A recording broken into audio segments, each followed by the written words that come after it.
नमस्कार विद्यार्थी मित्रों, आज आपने विषय हिंदी में पाठ 6 ना स्वाध्यायના પ્રશ્નોની ચર્ચા કરવાની છે। આના આગળના લેક્ચરમાં આપણે અભ્યાસના પ્રશ્નોની ચર્ચા કરી હતી। આજે સ્વાધ્યાયના પ્રશ્નોની ચર્ચા કરવાની છે। તો દરેક વિદ્યાર્થી પોતાની પુસ્તકમાં ધ્યાન આપે।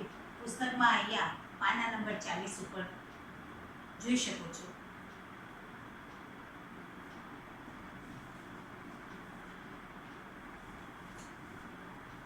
स्वाध्याय में प्रश्न 1, निम्नलिखित प्रश्नों के उत्तर दीजिए। तो प्रश्न 1 है कि सुबह से घर के सभी लोग सफाई क्यों कर रहे थे? तो उत्तर कि दीपावली का त्यौहार निकट था।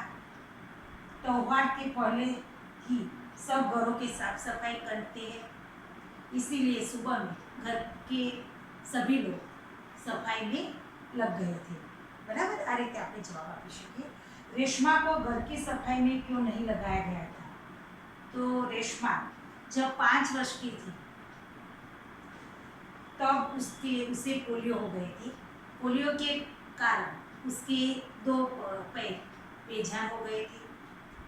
वे इसी शारीरिक कमी के कारण घर के सभी सदस्य उसके घर के काम में नहीं लगाता था। रेशमा ने अपनी माँ के काम में किस तरह मदद की? बराबर, तो रेशमा ने अपनी माँ को अलमारी से बर्तन और डिब्बे उतारकर साफ किए गए थे। उसे लेबल लगाने के अच्छे ढंग से उसे एक एक बर्तन और डिब्बा माँ के देती गई और व्यवस्थित ढंग से माँ उसकी सजाती गई। इस प्रकार उसकी कुर्सी पर बैठे बैठे वे रेशमा माँ की मदद कर रही थी। बराबर, त्यार पछी प्रश्न 4 है कि माँ ने रेशमा को बाजार क्यों भेजा? तो माँ को लड्डू बनाने के लिए कुछ सामान की जरूरत थी। उसके पति दफ्तर गए थे। दादा दादी घर में बुझू हो गए थे और गोलू छोटा था। वे इसीलिए वे परेशान थे। परेशान माँ को देखकर रेशमा उस माँ के लड्डू के सामान बाजार में लेने की इच्छा व्यक्त की। सामान थैला और लिस्ट रेशमा को दिया माई और रेशमा बाजार जाकर लड्डू के लिए कुछ सामान ले आई। इसीलिए वे माँ को बाजार से रेशमा ने बाजार भेजा था। आ रीते जवाब लखी शकाय। आपणी समझ बुद्धि पाठना आधारे जवाब लखवानो छे। बराबर, हवे रेशमा ने गोलू को धक्का क्यों मारा? तो गोलू के एक पटाखे को बुझा हुआ समझकर छोड़ दिया था। वे पटाखे माँ चिंगारियाँ निकलती थी। गोलू उसके पास गए थे। इसीलिए रेशमा ने यह देखा कि गोलू जलते हुए पटाखे को पकड़ते हैं, इसीलिए उसे धक्का मारा और रेशमा जल्दी जल्दी उसे धकेल दिया और धक्का मारकर खुद आगे निकल गई। उसी समय पटाखा जोर से फूटा और इस प्रकार गोलू को पटाखे से बचाने के लिए गोलू को धक्का मारा। बराबर, आ रीते प्रश्ननो जवाब आपी सकीए छीए आपणे।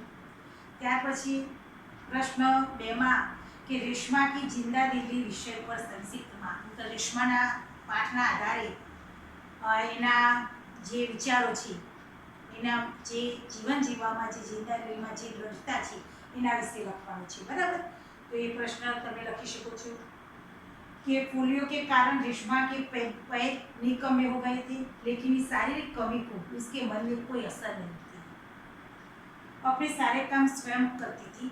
वे अपने काम के लिए किसी पर निर्भर नहीं रहना चाहती थी। घर के कामों में भी वह पूरी लगन से हाथ बटाती थी। अपनी पहरेदार कुर्सी को बैठकर वह बाजार में सामान लेने के जाती थी। सचमुच रेशमा एक जिंदा दिली लड़की है। બરાબર, આ રીતે જવાબ લખવાનો છે।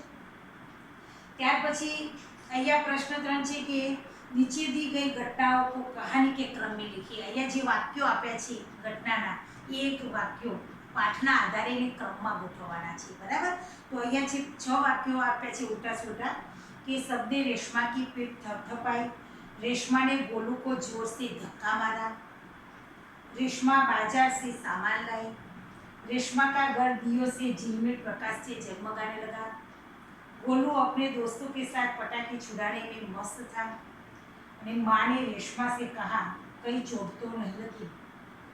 आ वाक्य છે એને આપણે પાઠના આધારે લખવાના છે। તો પહેલું વાક્ય આવશે કે રેશમા बाजार से सामान लाई। बीजू आवशे रेशमा का घर दियो से झिलमिल प्रकाश से जगमगाने लगा।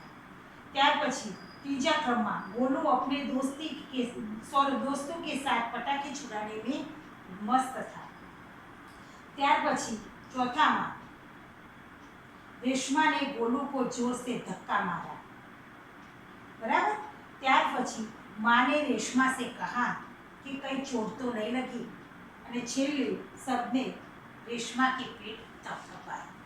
आ रीते पाठना आधारे क्रमમાં ગોઠવવાના છે। बराबर, ત્યાર પછી પ્રશ્ન 4 છે કે નિમ્નલિખિત મુહાવરો का अर्थ देकर वाक्य प्रयोग कीजिए। આગળ આપણે જે તમને શબ્દાર્થો અને મુહાવરો આપેલા છે બરાબર, એમાં આ મુહાવરો આવી ગયા છે, છતાં પણ બાકી હોય તો આમાં કોઈ બાકી હોય મુહાવરો તમારે પોતાની નોટમાં લખી દેવાનો છે। અહીંયા अर्थ बताऊं છું, वाक्य प्रयोग જાતે કરવાનો છે આપણે કે आंखों का तारा होना એટલે बहुत प्यारा होना, हाथ बटाना એટલે मदद करना અને पीठ थपथपाना એટલે શાબાશી દેવા। બરાબર, આ રીતે આ જવાબ આપી શકીએ, તેનો વાક્ય પ્રયોગ આપણે કરી શકીએ છીએ। તો મિત્રો અહીંયા જે પ્રશ્નો 4 સુધીની ચર્ચા કરીએ દરેક વિદ્યાર્થીએ પોતાની નોટમાં આટલા સુધી લખી અને લેસન તમારે તૈયાર કરવાનું છે। બરાબર।